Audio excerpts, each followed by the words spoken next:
नमस्कार।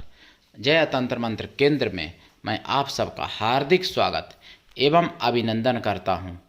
मेरे प्रिय भाई बहनों, आज मैं ऐसी एक साधना लाया हूं जो देवी अप्सरा भी हैं, यानी उनमें अप्सरा की भी शक्ति हैं और ऋषि की भी शक्ति हैं और गंधर्व की भी शक्ति हैं, जिनका नाम है परमदरा।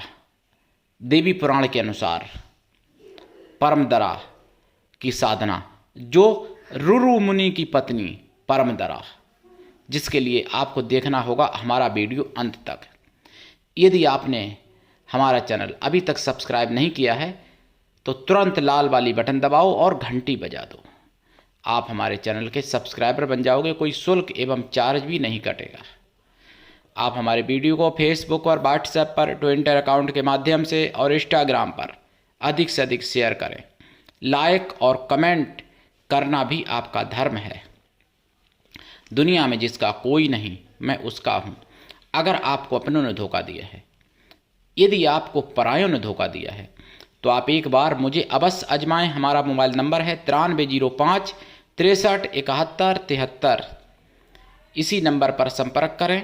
बात करने का टाइम भारतीय टाइम के अनुसार दिन में दोपहर 12 बजे से 2 बजे के बीच का।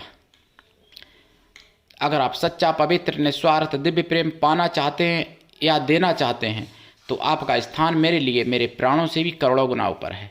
मैं राष्ट्रीय अध्यक्ष कृष्ण दल आप सबसे निवेदन करता हूं, यदि आप मानवतावादी हैं अथवा आप सनातनी हैं तो मुझसे ज़रूर जुड़ें। अगर आप में योग्यता हुई तो मैं आपको पदाधिकारी भी बनाऊंगा अपने संगठन में। मेरे प्रिय भाई बहनों, आप देश विदेश में, विश्व के किसी भी कोने में रहते हैं, कोई दिक्कत नहीं। आप हमारे दिए हुए ज्ञान से भरपूर लाभ उठा सकते हैं। और आपको बता दूं, देवी पुराण के अनुसार परमदरा, इनकी परिचय बता दूं पहले। देखिए, मेनका अप्सरा और इनका विश्वावसु गंधर्व से संयोग हुआ और मेनका गर्भवती हो गई। मेनका से जो पुत्री पैदा हुई और मुनि को मिली, मुनि जी ने उस पुत्री को पाला, जिसका नाम था परमदरा, और जिसकी मृत्यु हो गई थी। और मृत्यु हो जाने के बाद जो उनके होने वाले पति थे, यानी रुरु ने अपनी आधी उम्र देके और उनको जीवित कर लिया था, परमदरा को, और जीवित भी कर लिया था परमदरा को। और वो उनमें मुनि की भी शक्ति थी और गंधर्व की भी शक्ति थी, क्योंकि विश्वावसु की पुत्री हैं, और मेनका अप्सरा की, यानी अप्सरा की शक्ति, विश्वावसु गंधर्व की शक्ति, जो बहुत बड़े गंधर्व माने जाते हैं, और मुनि की शक्ति, यानी पिता भी मुनि थे जिन्होंने पाला उनको, और पति भी मुनि थे, जो ऐसे मुनि जिन्होंने अपनी आधी उम्र देके जीवित कर लिया। विवाह होने से पहले ही मर गई थी वो, सर्प के काटने से उम्र पूरी हो गई थी। तो उन परमदरा की साधना करने से आपकी उम्र भी बढ़ती है, आपकी अकाल मृत्यु टल जाती है, आपको सुख, सौभाग्य, समृद्धि सब कुछ प्राप्त होता है, और आपके शत्रु भी नाश हो जाते हैं, शत्रु भी नाश को प्राप्त करते हैं। आप मान सम्मान, ऐशो आराम, मनचाहा विवाह या नौकरी, कंपटीशन में सफलता, दुकानदारी में, व्यापार में, किसी भी प्रकार से हर क्षेत्र में आप लाभ पा सकते हो परमदरा देवी की साधना से। ये रुरु की पत्नी है परमदरा, ये ध्यान रखना। रुरु इनके नाम, इनके पति के नाम था रुरु। रुरु ने कभी इनको पहले कभी बात भी नहीं किए थे, लेकिन केवल ये था कि इनकी पत्नी होगी आगे आने वाले समय में। तो सर्प ने काट लिया तो ये परेशान हो गए, अपने प्राण देने को तैयार हो गए और अपनी मृत्यु करने को तैयार हो गए। और बाद में फिर इन्होंने अपनी आधी उम्र देके और अपनी पत्नी को जीवित किया, उसके बाद विवाह किया परमदरा से। तो ये परमदरा जो अप्सरा हैं या मुनि पत्नी हैं या मुनि कन्या हैं, इनकी साधना से आप सब कुछ प्राप्त कर सकते हो। मंत्र भी बताऊंगा, लेकिन ये साधना YouTube पर पहली बार आज आपको मिल रही है। और देवी पुराण में वर्णन है जहाँ पर परीक्षित यानी परीक्षित महाराज सुना रहे हैं अपने मंत्रियों को ये कहानी, वहाँ पे वर्णन है देवी पुराण में।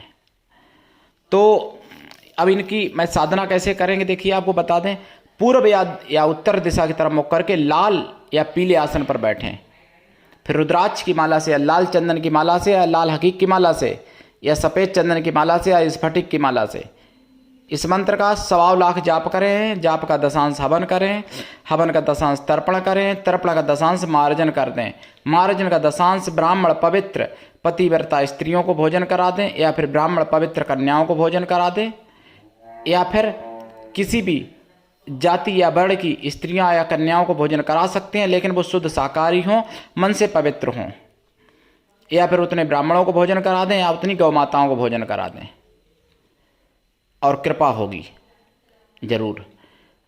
जप काल में भूमि शयन, एक टाइम भोजन, ब्रह्मचर्य व्रत आवश्यक है। अगर हो सके तो फलाहार करें, नहीं तो फिर भोजन करें, लेकिन एक टाइम शुद्ध शाकाहारी रहें साधना काल में, और साधना के बाद भी लाइफ टाइम शाकाहारी रहें। और ये साधना से आप सब कुछ कर सकते हो, अपना भी भला कर सकते हो, दूसरे का भी भला कर सकते हो, जो भाग्य में नहीं है वो भी प्राप्त कर सकते हो, और अपनी उम्र भी बढ़ा सकते हो। जैसे लोग कहते हैं नहीं, उम्र नहीं बढ़ती है, मौत को नहीं टाला जा सकता, इस साधना से आप मौत को भी टाल सकते हो, अपनी उम्र बढ़ा सकते हो। मतलब अब इनका मंत्र है, देखिए मैं बता दूं, दीक्षा लेके करना, वैसे साधना मैं आपको बता रहा हूं, लेकिन दीक्षा लेके करना, बिना दीक्षा के कभी कोई साधना सफल नहीं होती है। गुरु ऐसा होना चाहिए, शिष्य कुछ भी ना ले, शिष्य ऐसा होना चाहिए गुरु को सब कुछ दे। और मैं एक बात बता दूं, जिस बहन को सच्चे भाई का प्रेम अगर चाहिए है, जो मेरी धर्म की बहन बनना चाहे, किसी भी जाति की हो, मेरी बहन बन सकती हैं। वो उनको राखी ध्वज वो खिलाएंगी हमको, और मैं उनको सगी बहन की तरह मानूंगा, वो भी सगे भाई की तरह माने। ऐसी कोई अगर बहनें हैं जिनको सच्चे भाई का प्रेम चाहिए, जिनका भाई हैं और वो चाहती हैं कि मेरा एक भाई और हो जो सच्चा प्रेम करे, या फिर जिनको भाइयों ने छोड़ दिया है, या फिर जिनके भाई हैं ही नहीं, तो ऐसी बहनों को जरूर हमसे संपर्क करना चाहिए। और मैं उन बहनों को अपने प्राणों से भी ज़्यादा प्रेम करता हूँ। जाति कोई भी हो, मैं पंडित हूँ, लेकिन जाति कोई भी हो, वाल्मीकि भी हो बहन, कोई दिक्कत नहीं, शाकाहारी हो, शाकाहारी नहीं है तो शाकाहारी बन जाए। मैं जब प्राण देने को तैयार रहूँगा, जब मैं सगे उनको एक सगा भाई मिलेगा, तो फिर उनको मांस छोड़ने में कौन सी बुराई है। अब मैं मंत्र बता दूं यहाँ पर परमदरा का, ठीक। ओम गंधर्वजाय विद्महे मुन्निकन्याय धीमहि तन्नो देवी प्रचोदयात्। ओम विश्वावसुजाय विद्महे परमदराय धीमहि तन्नो देवी प्रचोदयात्। ये 2 मंत्र हैं, 2 में से कोई भी मंत्र आप जाप कर सकते हैं। वैसे मैंने परमदरा अप्सरा की एक बार साधना डाली थी, वो अलग है और ये अलग है। तो आप लाभ उठाइए, करिए साधना, और आप साधना अगर करते हो तो सब कुछ प्राप्त होगा, इसमें कोई संदेह नहीं है। आज के लिए इतना ही, धन्यवाद। जय श्री राम, जय परमदरा देवी की, जय रुरु महाराज की।